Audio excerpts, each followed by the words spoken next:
Welcome to the beautiful and fascinating world of small mountain stream fly fishing. Before you step into the river, stop, sit atop a viewpoint and just look. Soak in the bigger picture. Where are the pools of deep water, the pushy currents and the overhanging trees? Listen to your primal senses, and at times, focus on who is joining you.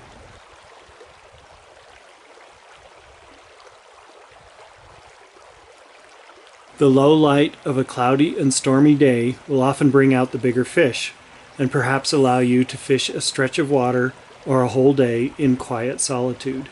You may be the only one who did not stay home. Observe for a while the rising fish.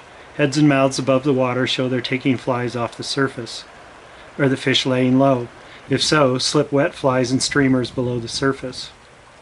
Are the fish moving in fast water or holding in deep pools? Are you seeing just fins and tails breaking the surface of the water? Then toss emergers upstream, or bring your nymph higher in the water column. Stand back, watch, and be absorbed by the liquid world of trout.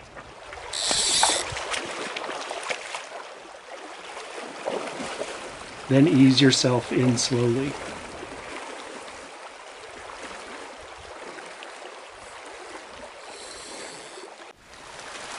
In the big picture of small, crisp, splashy mountain streams, you will find advantages in making yourself smaller. Some techniques for small streams will be unique to small streams and not in the repertoire of the big river angler. You will be lowering your profile and hunkering down below the horizon. But when you do find a stretch of water in which to stand tall and lift your casting arm, you will savor those long casts all the more. Look up, look around, and watch for rising fish. All trout seek protection from osprey and kingfishers above by gliding under overhanging grassy banks, by hiding under logs, by slipping under bushes, and by diving under deep water in pools and trenches.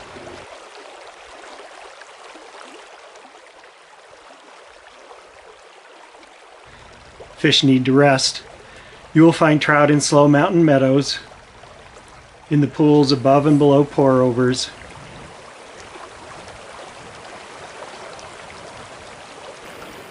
and in the pockets behind boulders, under boulders, and in the eddies beyond the boulders.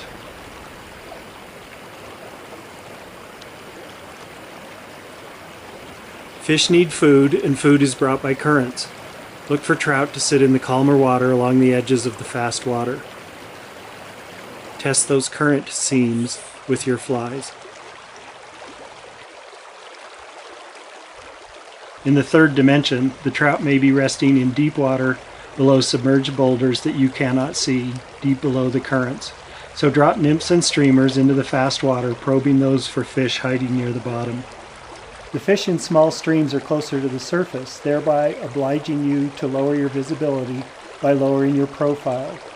Squatting back from the stream's edge and reaching with a longer rod can increase your success. Walking the bank and stepping into the water will always be relayed through the water to the fish.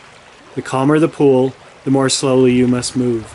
But when the surface of the water is ruffled by the wind, and the river runs in riffles and rapids, and you are in open terrain where you can knock off 40 and 50-foot casts into rougher water, enjoy the freedom to splash out there and open up your casting strokes, because every once in a while big casts feel really good.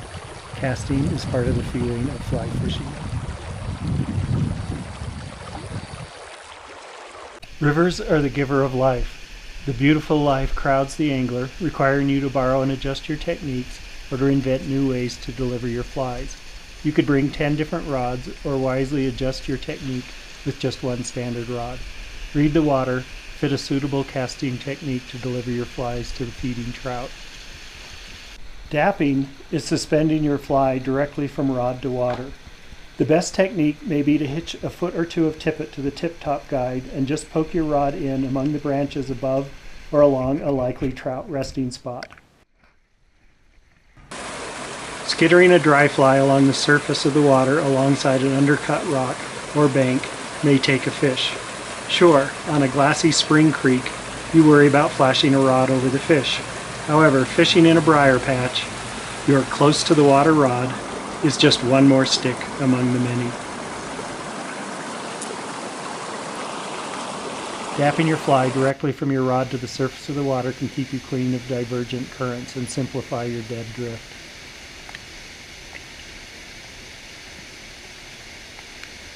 You won't always lift your flies off the water to move them back to the top of the lie. Drag or skitter your fly upstream, then drift them back down. Drag up, drift down. Drag, drift.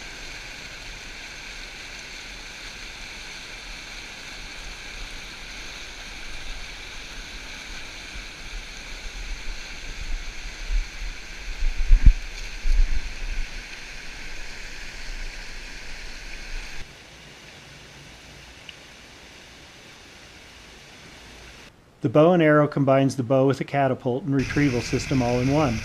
Harder poles provide for faster and straighter delivery if aimed at the water. Two harder poles shock bounce the fly at the end and create a tangled leader.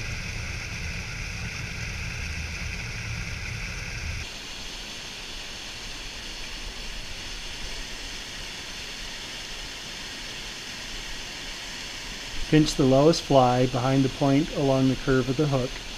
Gently pull back, then aim, let go. Unfortunately, the landing spot for your fly can be difficult to track since the feathered projectile travels too quickly to see. Adding 16 inches of colored monofilament cider between the leader and the tippet helps visibility immensely. Use only a short 5 to 7 foot leader and tippet if you also expect to do a lot of overhead casting. The problem will be line sag when dapping the short leader. If you expect to spend your day with overhead casts a rarity, consider a leader twice as long as your rod to reduce line sag. The trapeze swing cast serves well when bushes surround you. Suspend a foot or more of leader under the rod tip. Start the fly swinging back and forth with an arm lift or a wrist swing. Grip your line in your casting hand to reduce the sag that pulls the fly back into the tip-top guide. A beadhead nymph assists you with the momentum that you need, and patience, as this rig always swings slower than you expect or desire. Dapping, bow and arrow, and trapeze swing are short-range casts that work well upstream, across stream, and downstream into pockets, holes, and the seams along the edges of currents. The flip cast is intuitive and natural. I learned to flip cast and dap as a 3-year-old. The flip cast is something less than a roll cast, but it has more reach than a trapeze swing.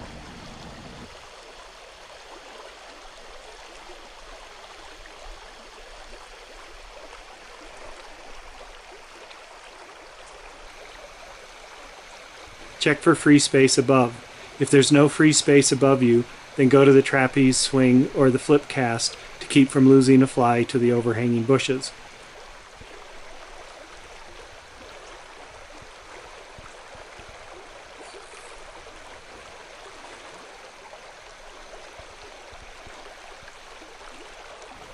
You can flip a suspended fly or water load your fly line behind your rod and flip the line forward. A beadhead nymph helps with inertia.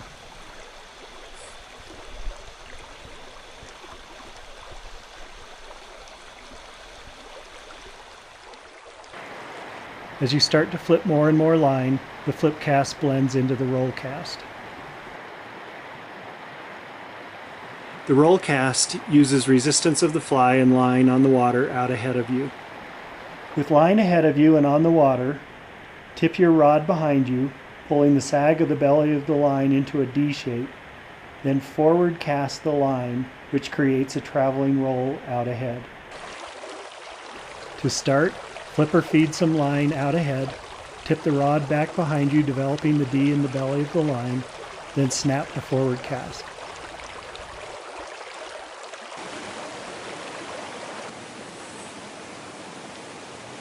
Roll casts can be done straight ahead or laterally off to the side.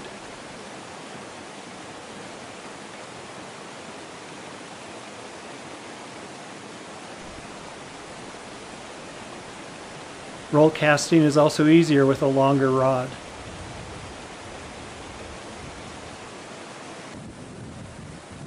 Roll casting with a short rod all day long can be very tiring.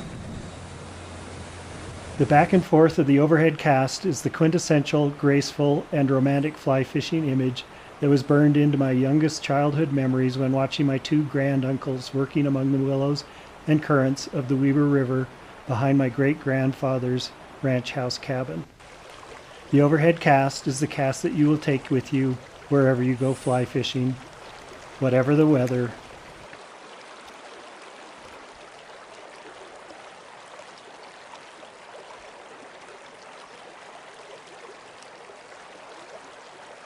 And whatever the terrain.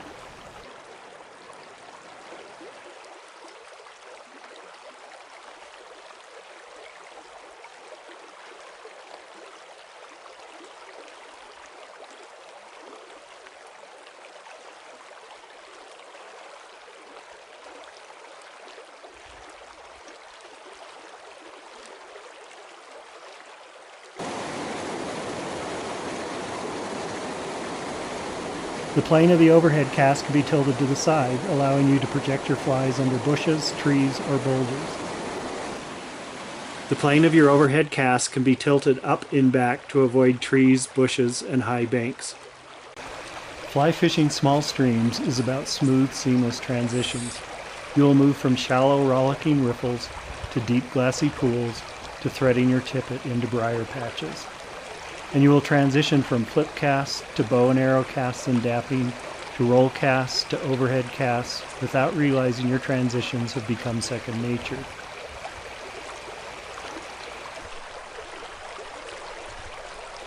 The stream will suggest the techniques and your eyes and arms will follow through. Small streams are the headwaters of big rivers. Some fish will move up and down the stream with the season. Fluvial fish will move up in the summer and drop back down in the fall to deeper pools and bigger water for the winter. Small western rivers are home to many trout, native cutthroat, eastern brookies, German browns, and west coast rainbows.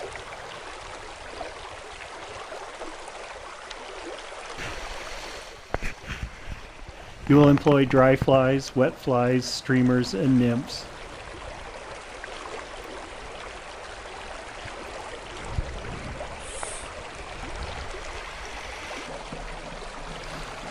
You will use long rods for reaching and roll casts, and short soft rods for delicate deliveries into glassy holding water.